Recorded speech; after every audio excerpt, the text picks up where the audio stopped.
غلطات انا وقعت فيها وهقولها لك لاني مش عايزاك تقع فيها. كنت دايما بتعامل مع اللي قدامي، انا مشكلتي ان انا في عندي الارم لازم ينور، الارم في قلبي وعقلي لازم يبقى الشخص ده في حاجه، في حاجات في تفكيره ملائمه معايا وقادره احس بيه وافهمه، وفي قلبي في بينا حاجات مشتركه مخليني قادره احس بيه اوكي او بيها على فكره. طيب ايه اللي حصل؟ بقيت اديله كل الحق او ادي الناس اللي في حياتي كل الحق، اسمعهم، احس بيهم، احتويهم. وقت انفعالهم المفروض لما حد ينفعل او تشوفك متضايق، لا احكي لي، لا قول لي. فطبعا اللي قدامك ما بيقدرش، لا انا مش هتكلم، انا مش عايز، بيطلع اسوأ ما فيه او بتطلع اسوأ ما فيها. طيب انا ما بقيت اعمل حساب لما اجي اقول انا همشي، لا انا مش مقدره، اعمل حساب لوعدي، اقول انا وعدت الشخص دي مثلا ان انا يعني مش هسيبها، فبقى عامله حساب وعدي، لا وما ينفعش اعمل كده. فابدا اضغط على نفسي اكتر وابقى عارفه ان الشخصيه دي مش نافعه اكتر، وابدا اتعامل معاها برضو.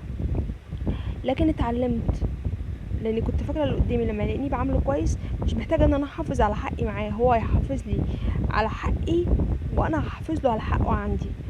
لا اتعلمت لما اللي قدامي الاقيه مش بيحافظ على حقي، احافظ انا على حقي وامشي بمنتهى الادب والاخلاق.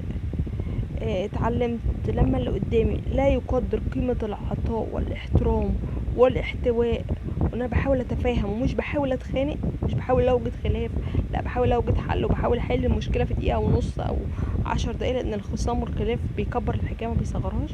لو لقيت اللي قدامي فاهم ده وقادر يستوعبه وبيساعدني عليه اكمل فيه، ما بيساعدنيش وما بيستوعبنيش خلاص ابعد عنه، لان انا لازم احافظ على وعدي. بس لو اللي قدامي اخلف وعدي وبيذلني بوعدي يبقى لازم امشي. لو انا بعمل قدامي باحترام واحتواء مش عامله بالاسوأ عشان يعرف قيمتي، لا هسيبه وامشي خلاص، لان انا نفسي ليها عليا حق وانا هتحاسب عليها.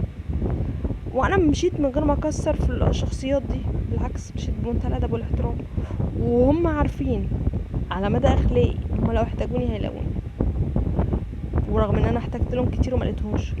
وفهمت كويس قوي ان اللي يقول كلمه مره وما ينفذهاش مره في مره في مره خلاص كفايه، انا مستنيه منه ايه عشان ينفذ او منها ايه عشان تنفذ. لو يا نوران انا اذيتك مره سامحيني، خلاص انا مش هعملها تاني، حاضر. مره كمان انا اذيتك يا نوران تاني سامحيني، مش هعملها تاني، حاضر. انا اذيتك يا نوران تالت سامحيني، لا لا لا لا لا، اهدى اهدى كده واهدي وخدي نفسك، لا لا كده كتير. وفي نفس الوقت بيبقى المعامله في اضيق الحدود، مفيش داعي ان انا اخسرها او اخسرها، مفيش داعي ان انا اطلع اسوأ وانت يا ابن وعملت فيا وسوي، لان اللي كان بيأذيني وبيضايقني عارف هو بيعمل ايه.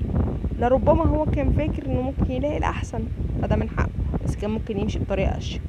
لربما هو كان فاكر ان تواجدي في حياتها ضمانه، فكانت بتعمل تقولك هي اخلاقها كويس، اخلاقها كويس، بس المحترم لما بيتضايق بيمشي. النبل في الاخلاق مش معناها انك ضعيف، لا ربنا هيكافئك عليه. وسوء الاخلاق حتى لو غلط حد غلطه فيك هتتحاسب عليه برضه.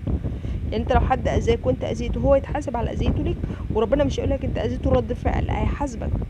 خليك حليم وهادي نبل الاخلاق ده جميل، خلي عندك نبل. النبل في الاخلاق جميل قوي.